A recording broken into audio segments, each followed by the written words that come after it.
Shelley Duvall has been compared to many things: a Modigliani painting, an extraterrestrial, and a kind of time-traveling neo-flapper. The truth is that she was unique and irreplaceable. She had incredible charisma and gave cinema one of the most harrowing performances of all time as Wendy in The Shining. However, one day, while working on a Steven Soderbergh film in the Texan desert, something struck her. She decided to slip away from Hollywood and disappear for 20 years.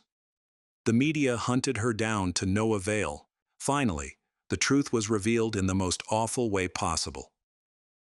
Let's explore the life of 1907's icon Shelley Duvall and clarify some terrible rumors stemming from Dr. Phil taking advantage of her.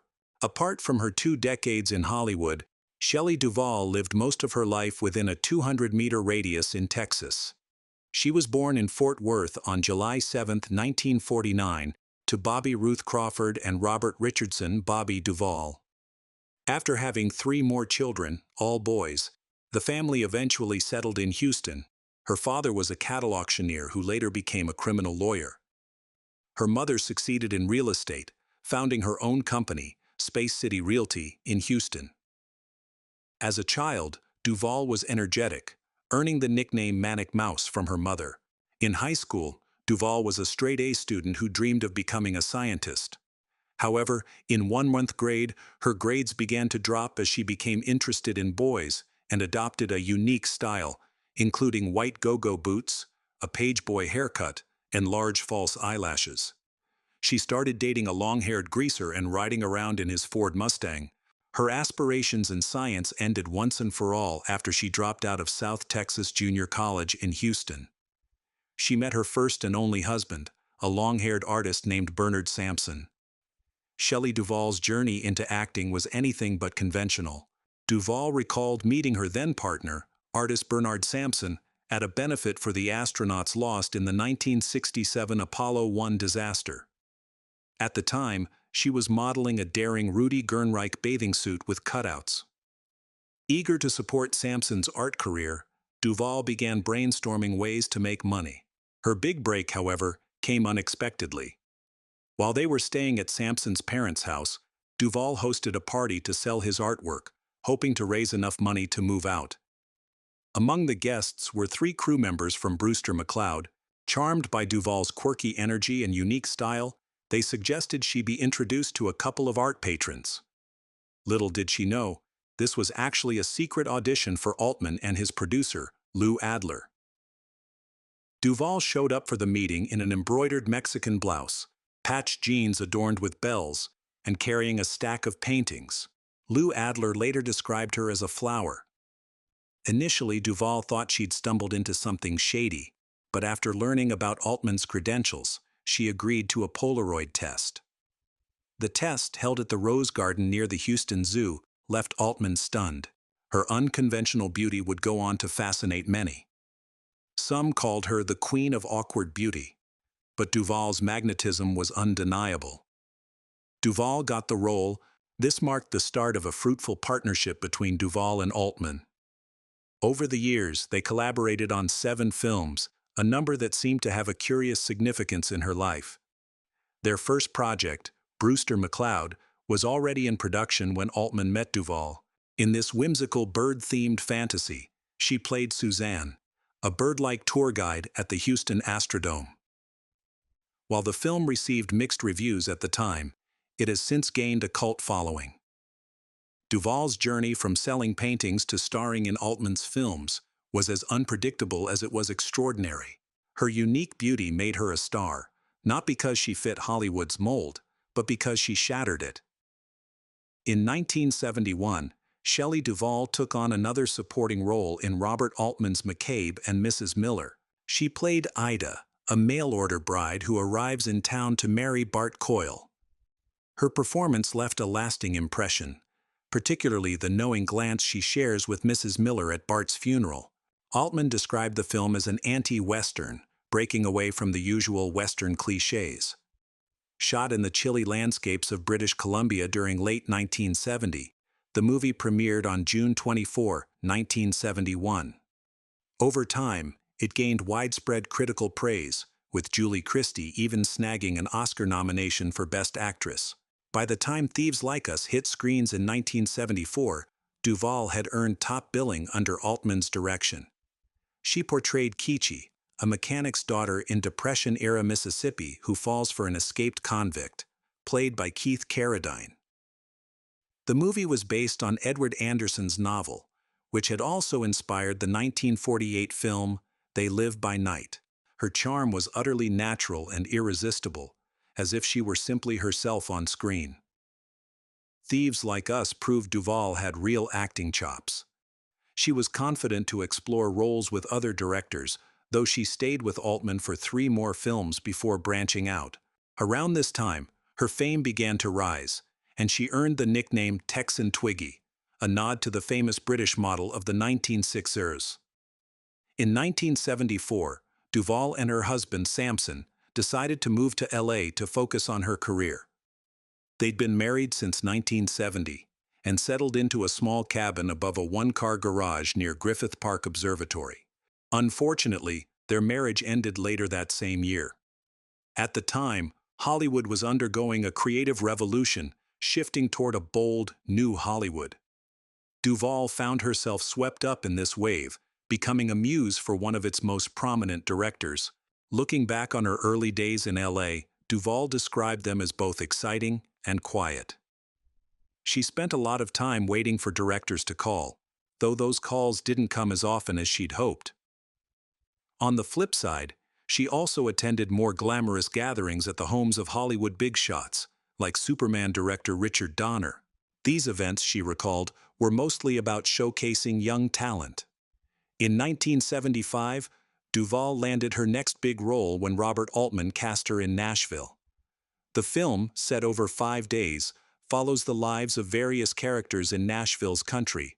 Duvall played Martha, the niece of Mr. Green, who renames herself La Joan. Although she's supposedly in town to visit her dying Aunt Esther, she spends most of her time chasing musicians. Nashville was a sprawling, ambitious project with 24 main characters, an hour of musical performances, and multiple storylines. Paramount released it in the summer of 1975, and it was met with widespread acclaim.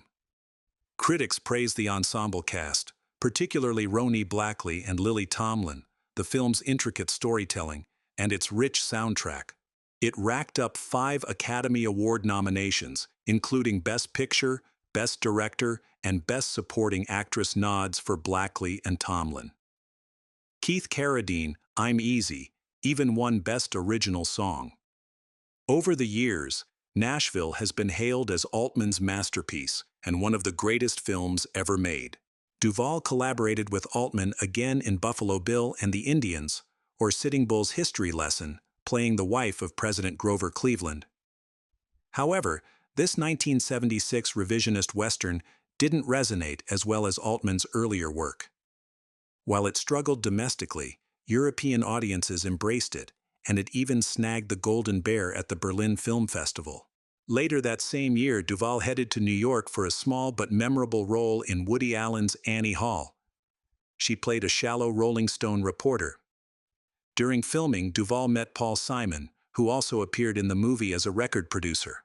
The two began dating and quickly became one of the most talked-about couples of the 1970s. Before Simon, Duvall had been romantically linked to other musicians, including Ringo Starr, who shared her July 7th birthday. But her relationship with Simon seemed more serious, at least for a while.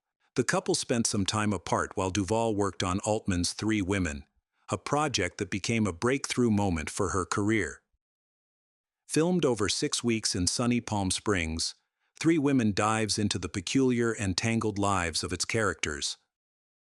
At the heart of the story is Millie Lamoureux, portrayed by Shelley Duvall, a naive and self-absorbed health spa worker.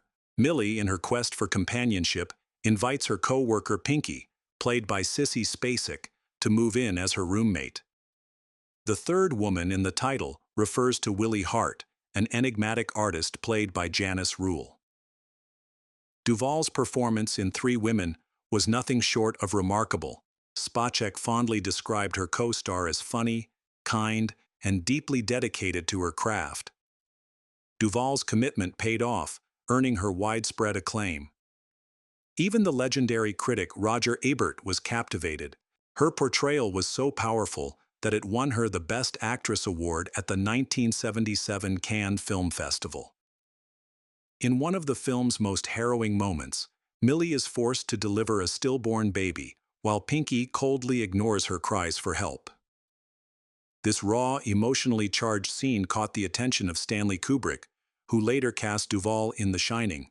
According to Duvall, Kubrick remarked that she was great at crying when offering her the role. Interestingly, Duvall had never met Kubrick before landing the part. Instead of sending her a script, he mailed her a copy of Stephen King's novel and instructed her to read it. But while Duvall was preparing for her next big role, her personal life was falling apart. Her relationship with Simon had been on shaky ground, and on New Year's Day 1979, just as she was about to board a Concorde flight to London to begin filming The Shining, Simon ended things. To make matters worse, Duvall later learned that Simon had been having an affair with her friend, Carrie Fisher. The timing of the breakup couldn't have been more brutal, but Duvall threw herself into her work, delivering one of the most unforgettable performances in horror history. Shelley Duvall wasn't just dealing with Stanley Kubrick's intense filmmaking process, she was also grappling with her own struggles. Reflecting on her relationship with Simon, she admitted his controlling tendencies left her feeling stifled, as though her inner child had been silenced. Her emotional turbulence was evident even before filming began. She cried throughout her flight to London. Unlike her previous project, Three Women, which took 6 weeks to complete, The Shining required a staggering 56 weeks. A fire at EMI Elstree Studios in early 1979 destroyed the Overlook Hotel set, causing delays. But the real reason for the extended schedule was Kubrick's infamous perfectionism. He worked 6 days a week, often filming for up to 16 hours a day. For Duvall, this meant pushing herself to emotional extremes to convincingly portray Wendy, the terrorized wife of Jack Nicholson's deranged character. While Nicholson lived in London with his girlfriend Angelica Houston, Duvall opted for a small flat near the studio in Hertfordshire, sharing the space with just her dog and 2 birds. She admitted that after a while, her body began to rebel. She explained that waking up knowing she had to cry all day sometimes made her cry even more, and she often thought she couldn't do it, but somehow managed to. She added that even Jack had remarked he didn't know how she did it. The experience was grueling, but Duvall's commitment to the role left an indelible mark on film history. Kubrick reportedly instructed the cast and crew to avoid comforting Duvall during her breakdowns. It would interfere with her performance. Nicholson even admitted that Kubrick picked on her more than anyone else. Duvall's stress became so severe that her hair began falling out in clumps. Despite the emotional strain, The Shining remains an iconic masterpiece, with Duvall's haunting performance standing as one of the film's most unforgettable elements. One scene in The Shining holds a Guinness World Record for the most takes of a dialogue scene. It features Scatman Crothers and young Danny Lloyd, who played Danny Torrance, discussing Danny's psychic ability to shine. Kubrick had them repeat the scene an astonishing 148 times. Another famously grueling moment, the staircase scene where Wendy confronts Jack, was shot 127 times. Reflecting on the experience, Duvall admitted that it had been a difficult scene, but turned out to be one of the best in the film. Duvall's performance stands out as one of the most naturalistic in horror cinema, especially in a film as stylized as The Shining. She's the emotional anchor, the warm light in the film's otherwise icy, oppressive atmosphere. She's who carries the audience through the terror, and when Jack bursts through the door with his infamous "Here's Johnny" line, it's Wendy's humanity and courage that make the moment so powerful. In the 1980s, Shelley Duvall stepped into a wider variety of roles, starting with her iconic portrayal of Olive Oyl in Robert Altman's Popeye. While the film later gained popularity on VHS, it didn't quite resonate with audiences when it hit theaters in 1980. Altman, once a darling of critics, faced rejection in Hollywood and retreated to Paris to focus on low-budget adaptations of stage plays. However, Roger Ebert praised Duvall's performance, noting she was born to play Olive Oyl, and commended Altman for transforming a comic strip into clever, sophisticated entertainment. Duvall went on to star in 3 more films during the decade. Her next big role was in Terry Gilliam's fantasy adventure Time Bandits, alongside John Cleese and Sean Connery. Co-written by Gilliam and fellow Monty Python alum Michael Palin, and funded by George Harrison, the film premiered in the UK on July 2, 1981, and in the US on November 6, 1981. It was a hit, debuting at number 1 at the US box office and earning $36 million on a modest $5 million budget. Duvall also made a lasting mark as the creator and host of Fairy Tale Theater, which aired from 1982 to 1987. This beloved series reimagined classic fairy tales and became a pioneer in cable television, featuring an all-star cast that included Joan Collins, Carrie Fisher, Mick Jagger, Liza Minnelli, Vanessa Redgrave, and Christopher Reeve. Renowned directors like Tim Burton, Francis Ford Coppola, and Eric Idle contributed to its success. Duvall not only introduced each episode, but also appeared in several, including Rapunzel, where she starred alongside Jeff Bridges and Gena Rowlands. These days, reimagining classic fairy tales like Snow White and Sleeping Beauty with modern twists has become a popular trend. But Shelley Duvall was ahead of the curve with her 1980s series, Fairy Tale Theater. Later in the episode, Duvall and Bridges also take on the roles of Rapunzel and the prince. When Rapunzel meets the prince for the first time, she innocently asks him to explain what a man is. She's never met one before. Bridges responds with a cheeky line, "Let me come up there, and I'll show you." Things take a darker turn when the witch tricks the prince and pushes him out of the tower window. He hits his head, and thanks to some unsettling 1980s CGI, blood streams from his eyes, leaving him blind. It's the kind of nightmare-inducing moment that wouldn't fly in today's children's programming, but was oddly captivating back then. Despite the media's harsh portrayal, Duvall's small Texas community embraced her as a beloved local figure, not a forgotten star. She wasn't a tragic, delusional recluse, but a woman navigating the challenges of aging and mental illness with resilience. In 2018, artist Ryan Obermeyer, a childhood fan of Duvall's Fairy Tale Theater, reached out to her out of concern. They shared regular lunches, and Obermeyer even tracked down lost memorabilia from her career, including personal letters sold online, and returned them to her. For her 70th birthday in 2019, he arranged a surprise FaceTime call with Paul Rubens, her Fairy Tale Theater co-star, and organized a celebration at her favorite restaurant, Red Lobster. Duvall's impact on cinema is undeniable. She was an icon of the 1970s, her unique presence gracing films that have since been enshrined in the National Film Registry for their cultural and historical significance. As Peter Bradshaw of The Guardian once wrote, Duvall embodied a modern yet timeless charm, a neo-flapper with wide-eyed grace and an effortless allure that made her unforgettable on screen. Though she didn't conform to Hollywood's rigid standards of beauty or aging, Duvall never needed to. She had walked away from that world decades earlier, choosing a quieter, more authentic life. On July 11, 2024, Shelley Duvall passed away at her home in Blanco, Texas, from complications related to diabetes. She was 75. For generations of fans, Duvall wasn't just a star, she was a symbol of individuality and creativity. From her unforgettable performances to her groundbreaking work on Fairy Tale Theater, her legacy shines brightly. So, as we bid farewell to Shelley Duvall, we remember her not just for her talent, but for her humanity. If you enjoyed this story, don't forget to like, share, and subscribe.